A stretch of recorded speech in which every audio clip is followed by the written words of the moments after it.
back to the Kara Show. Our next guest is Nan Giordano. Nan is the daughter of the late Gus Giordano. Let's give a round of applause for Nan. Hi. Hi, welcome. How are you doing? Doing good. Yourself? I'm doing very, very well. It's a pleasure to have you here. Thank you. You're very welcome. So, I wanted to get into your father's legacy. And, you know, what a great man your father was. Mm-hmm. Good friends with your mother, as you know.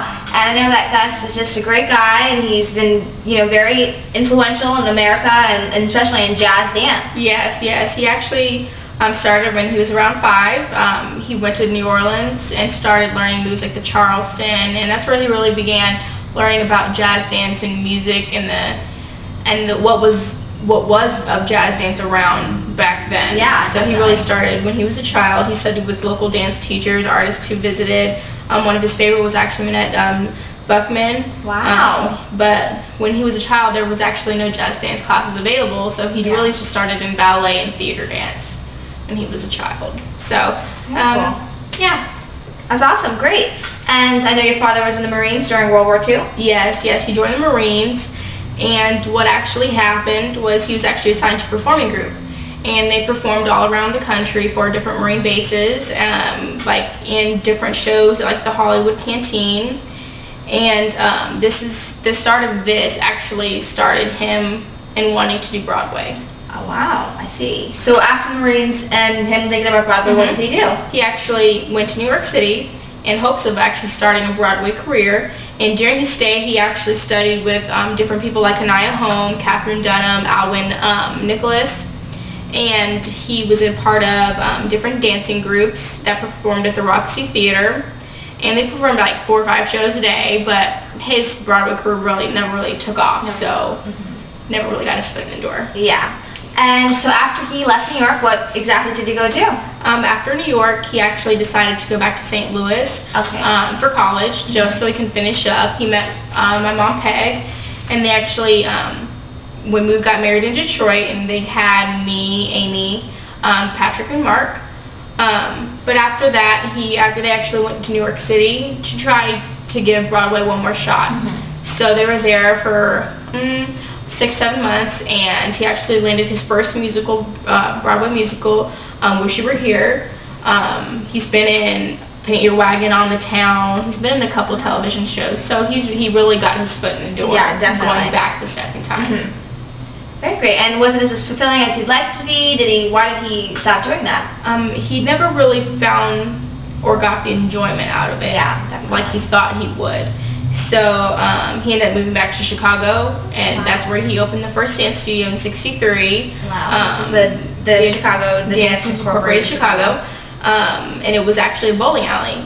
Wow. Before it was the dance studio, so they actually had to, you know, pick up the floors and take everything out in order to put everything for the dance studio back in. Definitely. It took a lot of effort, I'm sure, and a lot of hard work got put into that studio. Wow, and it's been around for a very long time. What they did was they actually changed the name to Giordano Dance Company in 1966, and it was basically the technique was basically what he learned from people who taught him. Yes. Like a lot of the modern from Katherine Dunham and the floor work from Anaya Home. Wow. And this actually brought on his book, The Anthology of American Jazz Dance. Wow, definitely. In the 70s, was just a bunch of his teachings and techniques. I know it's a very highly acclaimed book. I've heard. Yes, it's what it's said to be one of the most influential books of jazz. So. And it is the first of its kind, correct? Yes. Wow, that's amazing. That's great.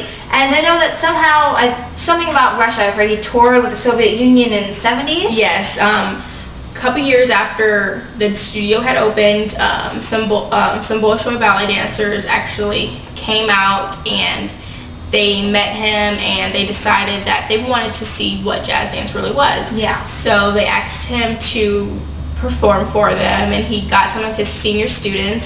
They put on a show, and the Bolshoi ballet dancers actually loved him so much that they were actually invited back to Russia to tour in the Soviet Union. Wow, that's a very big accomplishment at that time, I'm sure. Yes, at that time.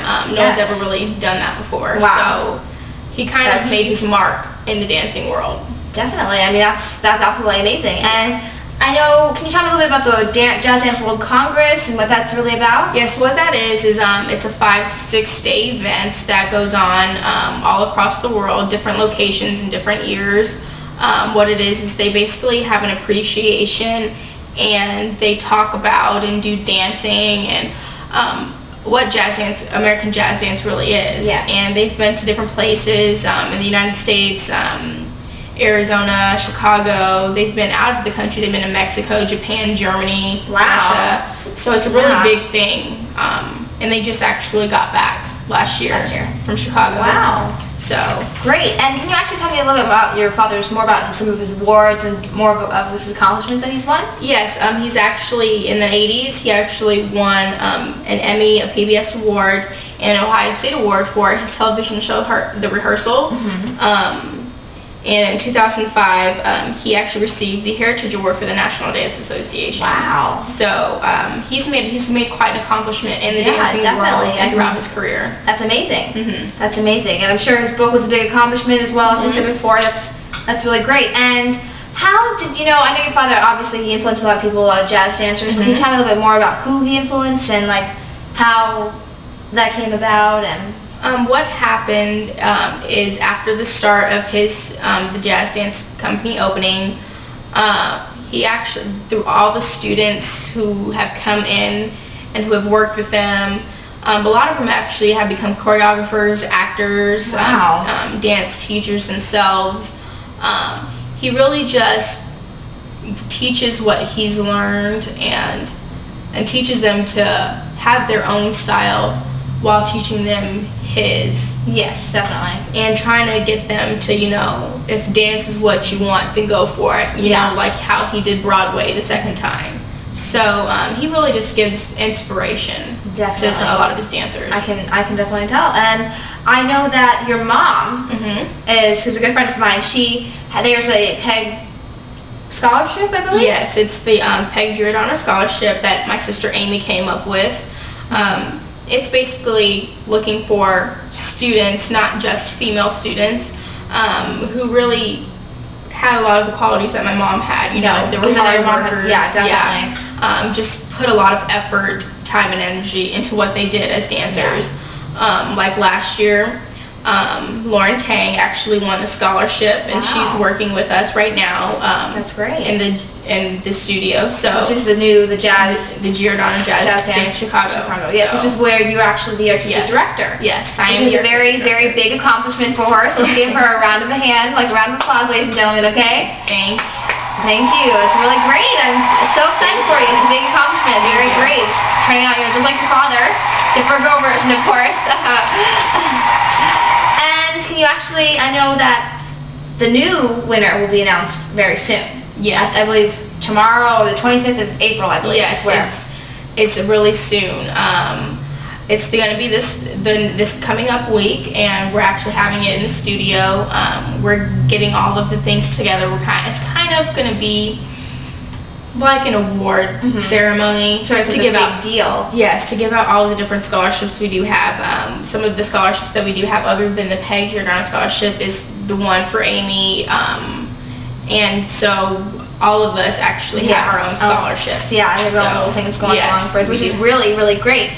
And I know your mom, I'm sure she's so super excited about the scholarship. And there's actually an interesting story I wanted to tell. I don't know if you know that your mom was called the phone lady. And it's a funny story how it happened because your mom was always on the phone, getting ready for dances. And she kind of was always on the phone and was very into helping and organizing everything for your dad, because it was like her right arm, So it's really great, and it's a funny story of phone lady. That's hilarious. And I know you're going to teach us some of your great dance moves and some things you've learned that have been passed down from generation to generation. So let's get ready and be excited for when we come back. Nan is going to do a bunch of great jazz dance moves and teach us a little bit about